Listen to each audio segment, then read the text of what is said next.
नमस्कार, आपके साथ मैं हूं सबीना तामंग देशमुख। नंबर 1 चैनल के नंबर 1 शो कच्चा चिट्ठा में आप सभी का बहुत बहुत स्वागत है। कच्चा चिट्ठा में आज बात रूस के राष्ट्रपति की खूनी होली की। पुतिन को लेकर 10 देश बहुत ही खौफ में हैं, खौफजदा हैं। सभी 10 देशों को हमले का डर सता रहा है। इसी वजह से ये 10 देश रूस से लोहा लेने के लिए खुद को हर तरह पूरी तरह तैयार कर रहे हैं। यूक्रेन के अलावा वो कौन कौन से देश हैं जो अभी रूस के दुश्मनों की लिस्ट में टॉप 10 पर हैं? व्लादिमीर पुतिन को लेकर ऐसा क्यों कहा जा रहा है कि वो अब खूनी होली खेलने के मूड में है? जानना बेहद जरूरी है, बहुत जरूरी है।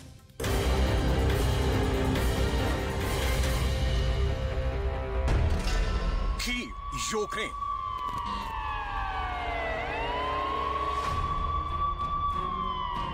चिशिनाउ, Moldova,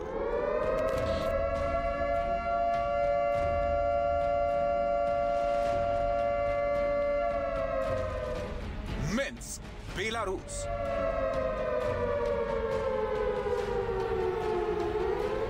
Warsaw, Poland, Tallinn, Estonia,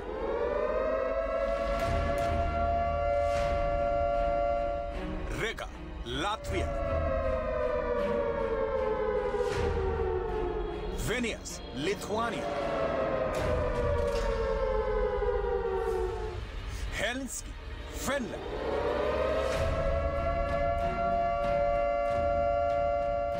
London, Britain,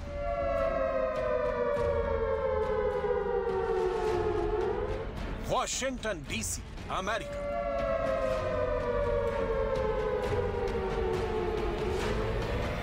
दुनिया के 10 देशों में एक साथ युद्ध के खतरे का सायरन क्यों बज उठा है?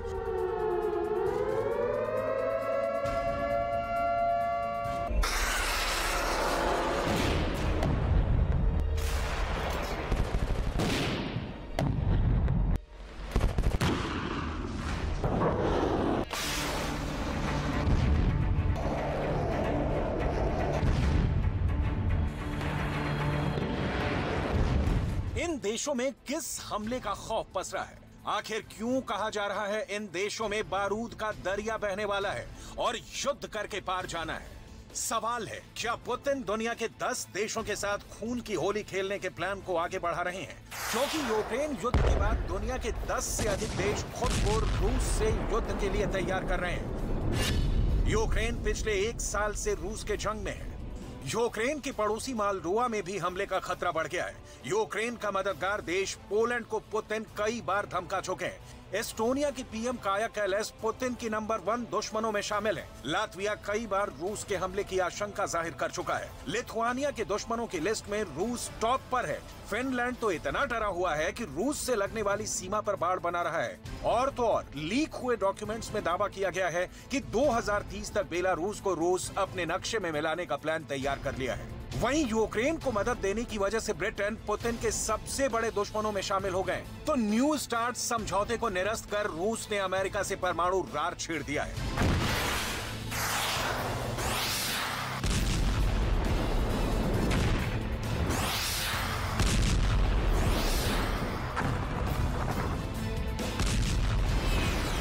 यूक्रेन के साथ 1 साल से अधिक के युद्ध के बाद भी रूस के हाथ वैसी कामयाबी नहीं मिली है जैसी रूस को उम्मीद थी। जिस वक्त दुनिया के अधिकांश देशों में लोग होली खेल रहे हैं, उस वक्त यूक्रेन में खून की होली हो रही है। बखमूत में रंग की जगह बारूद बरस रहा है। कीव में पुतिन के युद्ध को कैसे रणभूमि में मात देनी है, इससे लेकर रणनीति बन रही है। 17% यूक्रेन की धरती को अपने कब्जे में लेकर रूस लगातार हमलावर है, लेकिन यूक्रेन के राष्ट्रपति का हौसला आसमान पर है।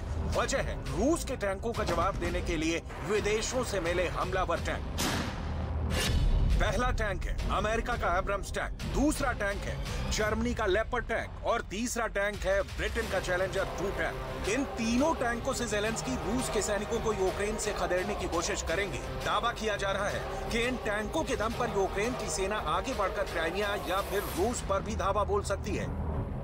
यही वजह है कि रूस अभी यूक्रेन में और ताकत के साथ हमला कर रहा है। लेकिन इसी रूस और मोल्दोवा के बीच तनाव बढ़ गया है। दरअसल मोल्दोवा यूरोपीय संघ में शामिल होना चाहता है। इसे लेकर पुतिन को आपत्ति है। इसी वजह से मोल्दोवा को रूसी हमले का खौफ सता रहा है।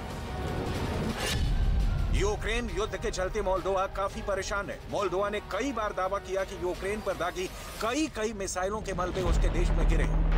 तो वहीं फिनलैंड के बॉर्डर पर रूस के न्यूक्लियर बॉम्बर देख चुके हैं। रूस के ये ऐसे बॉम्बर हैं जो आसमान के रास्ते परमाणु हथियार ले जाने में सक्षम है। तस्वीरों के सामने आने के बाद फिनलैंड पर रूस के खतरे की खबरें पूरी दुनिया में फैल गईं। फिनलैंड रूस के साथ सबसे लंबी 1340 किलोमीटर लंबी सीमा साझा करता है। फिनलैंड ने रूस के साथ अपनी सीमा पर 200 किलोमीटर लंबी बाढ़ का काम शुरू कर दिया है। फिनलैंड के बॉर्डर गार्ड के मुताबिक ये बाढ़ कटीले तारों के साथ 10 फीट ऊंची होगी। साथ ही साथ फिनलैंड ने स्वीडन से एंटी टैंक मिसाइलों की खरीद के लिए बड़ी डील की है। फिनलैंड के रक्षा मंत्रालय के मुताबिक स्वीडन से एंटी टैंक मिसाइलों की डील $39 मिलियन की है। फिनलैंड स्वीडन से N-law anti tank missile system खरीद रहा है।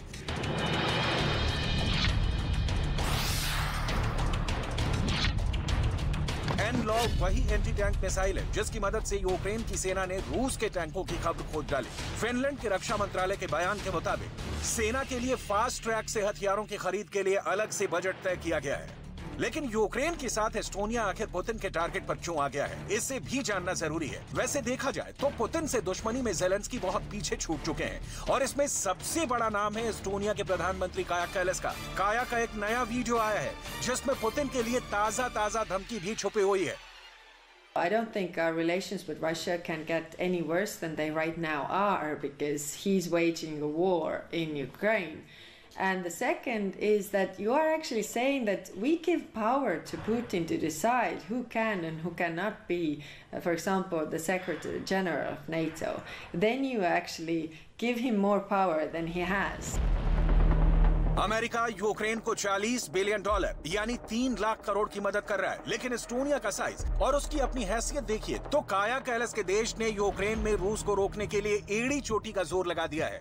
यूक्रेन को एस्टोनिया ने अब तक 370 मिलियन यूरो यानी 402 बिलियन अमेरिकी डॉलर की मिलिट्री मदद मुहैया कराई है। सबसे बड़ी बात यह है कि यूक्रेन को एस्टोनिया ने अपनी जीडीपी से भी 1% ज्यादा की सैन्य सहायता की है।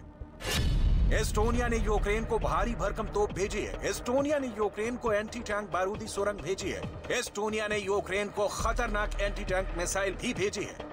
यूक्रेन का युद्ध शुरू होने के बाद अमेरिका से जो जैवलिन मिसाइल मिली थी वो भी एस्टोनिया के रास्ते कीव पहुंची थी। यानी आप अंदाजा लगा सकते हैं कि रूस की फौज को घेर कर मारने में काया कैलस कितनी दिलचस्पी रखती है। इस वक्त भी जो हथियार यूक्रेन पहुंच रहे हैं वो पोलैंड या फिर एस्टोनिया के रास्ते यूक्रेन पहुंच रहे हैं। ऐसे ही हथियारों की वजह से ज़ेलेंस्की के साथ यूक्रेन की लाइफलाइन भी एक्टिव बनी हुई है। एस्टोनिया ने यूक्रेन को हजारों राइफल और लाखों गोलियां भेजी हैं। एस्टोनिया ने यूक्रेन को ग्रेनेड लॉन्चर और हजारों ग्रेनेड भी सप्लाई किए हैं। ये यूक्रेन की इन्फेंट्री का बड़ा हिस्सा बनी हुई है। यही वजह है एस्टोनिया से पुतिन खफा है और एस्टोनिया में रहने वालों को खौफ सता रहा है कि कहीं यूक्रेन जैसे रूस एस्टोनिया पर भी हमला न कर दे। कुछ यही हाल पोलैंड का भी है। यूक्रेन युद्ध में अमेरिका और ब्रिटेन के बाद पोलैंड ही यूक्रेन का सबसे बड़ा मददगार है। पोलैंड पश्चिमी देशों और यूक्रेन के बीच काफी अहम कड़ी है। यूक्रेन से पोलैंड की 535 किलोमीटर लंबी सीमा लगती है। पोलैंड के जरिए नाटो के हथियार धड़ल्ले से यूक्रेन पहुंच रहे हैं। हथियार चाहे अमेरिका से यूक्रेन आने हो या फिर ब्रिटेन से यूक्रेन को हथियारों की डिलीवरी मिलने वाली हो, हथियार पहले अमेरिका से पोलैंड पहुंचता है, वैसे ही ब्रिटेन से भी पोलैंड पहुंचता है और फिर पोलैंड से सड़क के रास्ते यूक्रेन। यही वजह है कि रूस की ओर से पोलैंड को लगातार हमले की धमकी मिल रही है और पोलैंड इसके लिए खुद को तैयार भी कर रहा है। अमेरिका से 250 एब्रम्स टैंक्स का करार उसी तैयारी का हिस्सा माना जा रहा है। यूक्रेन पर रूस के हमले के बाद पोलैंड का ये बहुत बड़ा फैसला माना जा रहा है। यही वजह है कि पोलैंड अमेरिका से मिलने वाले एब्रम टैंकों को रूस से लगी सीमा पर लगाने वाला है। पोलैंड रूस की मुख्य भूमि से काफी दूर है। इसके बावजूद पोलैंड की सीमा से सटे कलिनिनग्राद पर रूस का नियंत्रण है। कलिनिनग्राद से पोलैंड 232 किलोमीटर लंबी सीमा साझा करता है और एब्रम टैंकों को कलिनिनग्राद से लगे बॉर्डर पर तैनात करने वाला है। पोलैंड की 418 किलोमीटर लंबी सीमा रूस के सहयोगी बेलारूस से भी लगती है। पोलैंड को आशंका है कि युद्ध की स्थिति में रूस बेलारूस के रास्ते भी पोलैंड पर हमला कर सकता है। ऐसे में एब्रम टैंक बेलारूस बॉर्डर पर भी तैनात कर सकता है।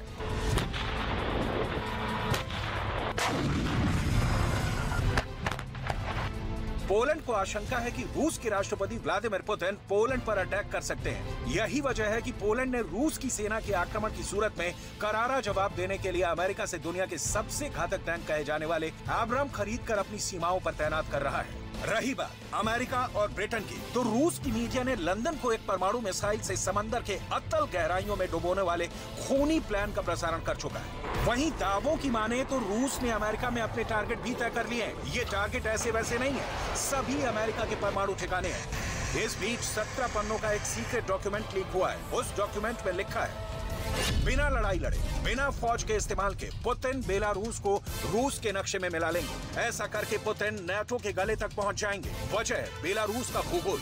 बेलारूस को उत्तर और पूरब से रूस घेरे हुए है। बेलारूस की सीमा दक्षिण में यूक्रेन से मिलती है। पश्चिम में बेलारूस लातविया, लिथुआनिया और पोलैंड से जुड़ा है। लातविया, लिथुआनिया और पोलैंड नाटो के सदस्य देश है। ऐसे में अगर बेलारूस पुतिन के कब्जे में आ गया तो नाटो और रूस एक दूसरे के गन पॉइंट पर आ जाएंगे।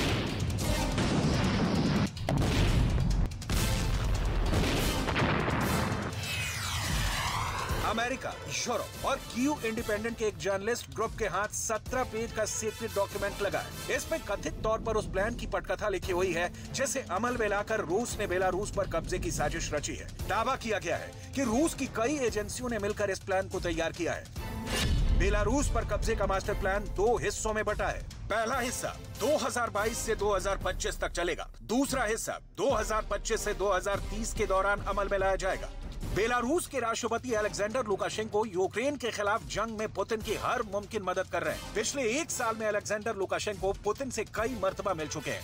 हाल ही में बेलारूस ने संविधान में सुधार के नाम पर जो कुछ भी बदलाव किए हैं, उसे लेकर भी दावा किया जाता है कि ये बदलाव रूस के फायदे को नजर में रखकर किए गए हैं, क्योंकि लीक हुए डॉक्यूमेंट का हवाला देकर दावा किया गया है कि बेलारूस की फौज को वही नियम मानने होंगे जो रूस की सेना के लिए बनाया गया है। इतना ही नहीं, बेलारूस के तमाम बड़े मिलिट्री ठिकाने रूस शिफ्ट किए जाएंगे। 2030 तक बेलारूस में रूस की करेंसी रूबल को चलाने का प्लान है।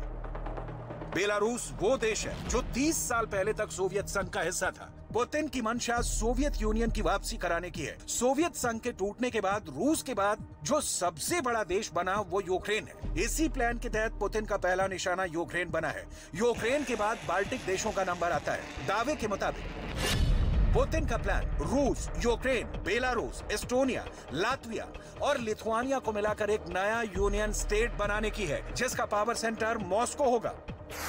इसकी आशंका इसलिए भी और बढ़ जाती है क्योंकि पुतिन क्राइमिया और जॉर्जिया पर पहले ही कब्जा कर चुके हैं। साथ ही अपने प्रभाव का विस्तार करने के लिए बेलारूस के प्रेसिडेंट लुकाशेंको के साथ गठजोड़ बना रखा है। बेलारूस में रूस के हथियारों का बड़ा जखीरा मौजूद है। अभी भी बेलारूस में रूस के 30,000 से ज्यादा सैनिक मौजूद हैं, जो नाटो और यूक्रेन दोनों के लिए खतरे की घंटी है, क्योंकि रूस के सैनिकों और हथियारों की बेलारूस में मौजूदगी का सीधा मतलब है एक बड़ा खतरा जो धीरे धीरे सिर्फ कीव की ओर ही नहीं नाटो की ओर बढ़ रहा है। ऐसे में अगर रूस और नाटो में जंग छिड़ी तो उसे खून की होली में बदलने में देर नहीं लगेगी।